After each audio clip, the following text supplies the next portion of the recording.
Hello everyone, and welcome to Lighting Deep Dives. We are Sea Turtle Conservancy, a Florida-based nonprofit organization and the oldest sea turtle conservation group in the world. Come join our lighting team members as we sit down with real-world professionals to discuss the challenges with beachfront lighting and explore innovative solutions to help protect sea turtles from disorientation. In this episode, our lighting program manager, Rachael Tighe, will chat with Michael Welter, owner of Suntamers, a window tinting company in Southwest Florida.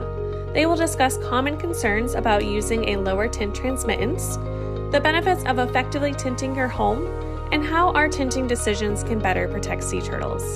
So let's dive in. Hi, Michael. Thank you so much for joining us. Pleasure to be here.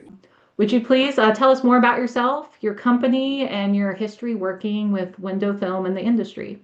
Okay. Well, Suntamers started in 1970. It's my family business. I'm the second generation. I got involved in 1981.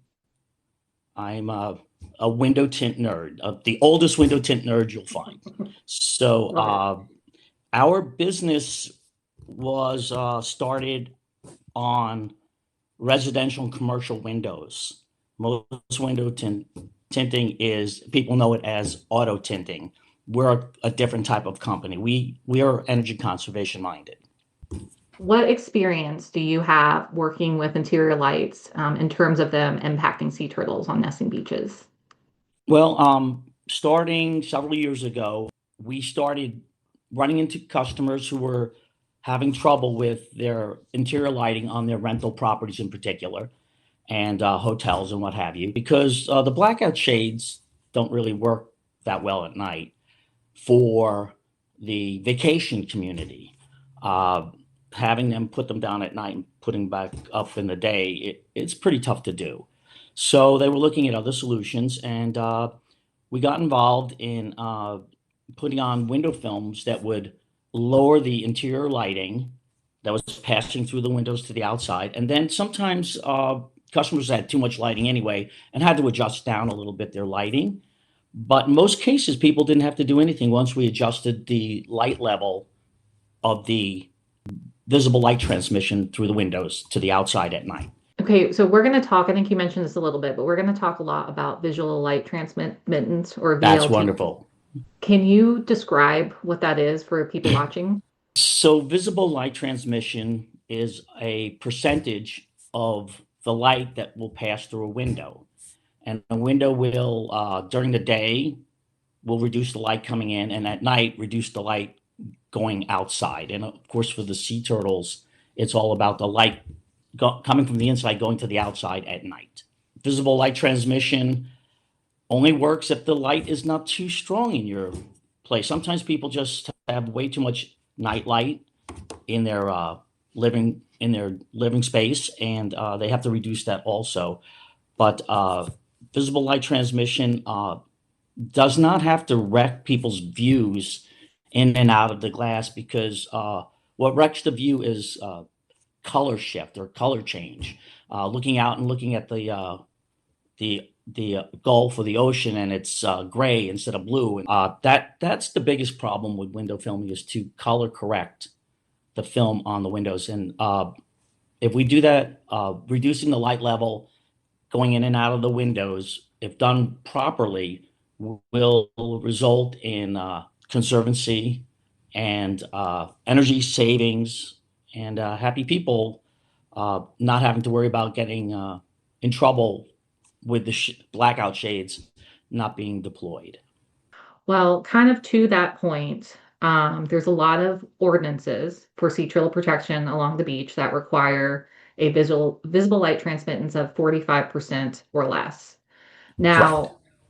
The Florida Fish and Wildlife Conservation Commission, they did a study that looked at loggerhead turtles, and they found that loggerhead turtles were less attracted towards windows, with really the max being at 30% or less. And then they've since done another study and kind of shared preliminary results with us about green turtles being around, I think it was 21 or 25% was kind of their threshold. Don't quote me on that. It's not out yet, but I think it was 25. 25. Okay, so there is this understanding that there's probably going to be some middle ground between loggerheads and greens to where maybe the new threshold that they're going to recommend for ordinances, or that we may recommend based on those studies, I should say, maybe around 25 to 27% visible light transmittance or less. So with that being Right. said, there you kind of discuss them a little bit, but there's a lot of myths around using a lower transmittance. So can you maybe talk about those and maybe bust some of those Of myths? course. And then also talk about maybe the benefits that come with using a lower transmittance value. All right. So we have been using 15% visible light transmission windows. That's the glass and the film bringing the overall down to 15%, not the actual window Right, tint at 15%, but the right, two of them put together at 15% or below. People have been satisfying the interior lighting problems easily. Some people still, even with 15%, have had problems because their lighting was too bright, as I had mentioned earlier. mhm, If you go from a 15% visible light transmission, which they had in the past, to a 25, you're allowing out the window 66% more light, which I think is going to cause a lot more light bulb change outs and lower lighting, which older people don't like it too low. They don't want night lights in their place right, in the evening. right. Yeah, I don't think it was ever going to be a requirement to make people change their interior light. It's just not practical, but to help block them more is better.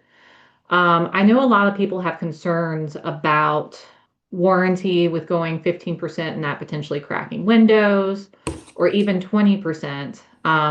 We always on our projects definitely recommend going as dark as possible. So if we can go to 15, we're going to go to 15. But are there concerns that people need to have going that dark on their windows, or are there benefits to going that dark? Or maybe both? Okay, so it, dark film isn't what makes a window more efficient for energy conservation. It's mostly the infrared filter, which our eyes can't pick up anyway. And of course, you want a good UV filter for fade protection of your skin and furnishings inside. The problem with dark window films is, for instance, auto window films are not designed to go on what we call flat glass systems, which are homes and businesses. If you use those window films, it can cause a heat trap between the inner and outer pane of thermal panes and impact glass and cause cracked windows. We do not use auto films. We use films specifically designed to go on these window systems. Unfortunately, windows are glass, and glass breaks whether you touch it or not, do anything or not to it. And that, so sometimes people are expecting that, oh, I put these new windows in and I won't get a broken window. And the glass companies, unfortunately, they can't cover glass breakage that's not related to their installation. For us, using the proper window film, approved window film on a glass system, uh, negates any problems with glass breakage due to the window film. Okay, so it wouldn't be an issue if you put something on that's approved. Correct. It's a non-issue.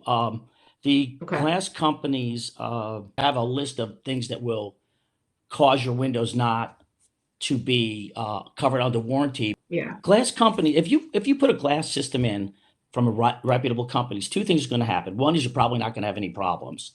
And if you don't have a problem in the first year with a new glass system on a new home or glass replacement, the likelihood of you actually having a glass problem is close to zero. Well, along that same vein, I feel like you answered a lot of this, but all window films we know are not made equally. You had talked about auto film, you've talked about, reflectance, building, tint that's made for buildings. Can you maybe expand upon that a little bit? Of course. So a little history of window film. It came from the NASA space program. They were using it to keep the sun from cooking our early satellites. They still use it, actually. It's very used widespread, a mylar, treated mylar. Well, what happened was they had a hot room over in Cocoa Beach, and they put this foil up on the window, and they found that it bounced the energy off the glass and back outside. So someone came up with the idea of putting it in rolls and selling it, and they sold the glue separately, and you put it on the windows, and aluminum was the which they call silver, oddly enough, was the film of choice in the early window tints. Eventually, window film put glues in them. They put scratch coats on them. The window film adhesives improved. The metals improved, and eventually products like ceramics came out, where they stopped the heat in the infrared spectrum, and the windows seem clear and natural, but they stop tremendous amounts of heat. And whenever possible, that's what we use for people in a beach environment. So all window films are not the same. A good grade architectural window film, which is what we're talking about here, is good for 20 to 25 years in direct sunlight. If it doesn't get direct sunlight, you may never change it. They do stop a lot of energy. They protect things from fading, so you can get a very good return on your investment with window films. And that's an appeal to a lot of people. They'll have a tremendous amount of western or eastern facing glass, and they'll put a window film to reduce their heat load on the glass, which reduces AC requirements, which saves a lot of electricity. And people can save the money, the cost of actually doing a project of window film in 2 to 5 years in many cases, just on electric savings, not counting fade protection or comfort. That's impressive. If you don't want to do it for sea turtles, do it for your, own wallet. You should do it for several reasons, right? That's what I always tell people. Sometimes one reason is good enough, but they're very happy. So we'll take it. I feel like this, I mean, you've already answered this question many times, but I know, again, when we're on properties working with people and trying to convince them to do things, or they have concerns, we've talked a lot about concerns people have. We just talked a lot about the benefits. Is there anything else you'd want to say about how you go about addressing concerns that people may have about changing their window tint while on site talking to them? Well, we bring large samples out that are mounted in cards. As a matter of fact, I have one right here to show you.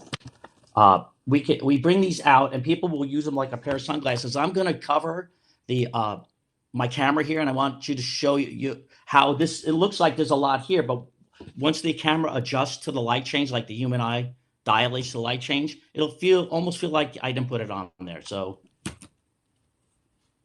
can you I see can already me? see it. Yeah. Can you see me? Right. So Yeah. that was now the I'm actually darker with it off because it hasn't adjusted back yet. But anyway, that's the human eye.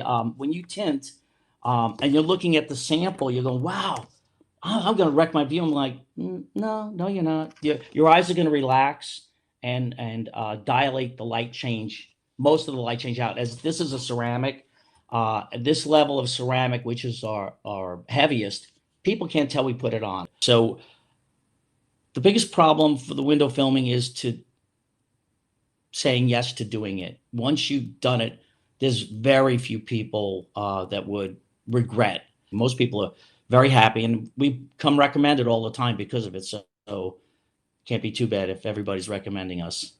Michael, I know that you had mentioned that you want to do an exercise for us today. So I think you've done that separately, and we're going to go ahead and show that recording of that exercise.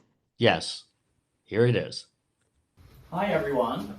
This display is to show the different types of glass that come installed in people's homes and condominiums. The first glass is turtle code glass itself. It's this metered out at 12%. No window film needs to go on. This is turtle code compliant. But if you don't have this glass and you don't want to change out your glass system, you very often will have a 45% glass installed. By putting this film on right here, this window film, you're going to stop heat and you're going to be turtle code compliant. This is also an excellent fade filter. This one here is the older style 50% glass, and that again had a slightly different window film put on it. Again, a very good heat stopper, good fade protector, and turtle coat compliant. This is the almost clear glass that you sometimes see with people with overhangs. It's a 70%, and this requires an even heavier window film in order to get turtle coat compliant. This is very heat efficient, very good fade protector, but it is a darker window film because of the clearer glass. This is an example of the different glasses you can find in your home and the different ways we would treat them. We've talked a lot about window tint. You've even mentioned blackout shades a few times. Yes. When we talk about using window tint, we also want people to use it in conjunction with blackout shades, because I think you've mentioned, yeah, I know you mentioned earlier that sometimes you can still see light coming through, especially if you're using that 45% that a lot of ordinances allow. Yeah. So we really recommend that they use both. But with that being said, I know that there's some pros and cons to using blackout shades. Can you talk about maybe what some of those pros and cons are? Yes. So when you're doing blackout shades, sometimes a window is just not accessible for mounting a blackout shade, or they're irregularly shaped, or you can't get at them to deploy them every day. So there are a lot of windows that blackout shades are not practical on. But the biggest impracticality of a blackout shade is a vacationer. It's almost impossible to get them to use it consistently. If you have a building with 200 rooms on it, to have 100% compliance of blackout shades at night, it's not feasible. And that's when we come in, is to go with lighting in the rooms that's not too bright at night, and to put on our window film that will not cause any problems with the sea turtle populations at night. And we have been able to do that in many projects. So in general, interior light, that's our biggest problem, is human behavior. Even people that live on the beach, we'll be outside doing our evaluations, and, you can see what people are watching on TV. And, to me, it's about security. And so still, even with window film, a lot of times you can still see through somebody's window. So that's why we, again, not just for sea turtles, but for personal security and privacy, we recommend using window shades as well. And I don't disagree with that. But unfortunately, it's tough the human to get behavior. Yeah, human behavior element. 100% compliance is, unfortunately, that people are not robots. It's not going to, unfortunately. So even if, let's say, somebody has these blackout shades coming in, and they say they're going to be perfect at closing them, we don't assume they're going to be. So that's why, again, like, even if you have blackout shades, we also want you to have window tint. And at least that way, if somebody forgets to close their window, like you said, is bound to happen, there's some level of protection on there for sea turtles.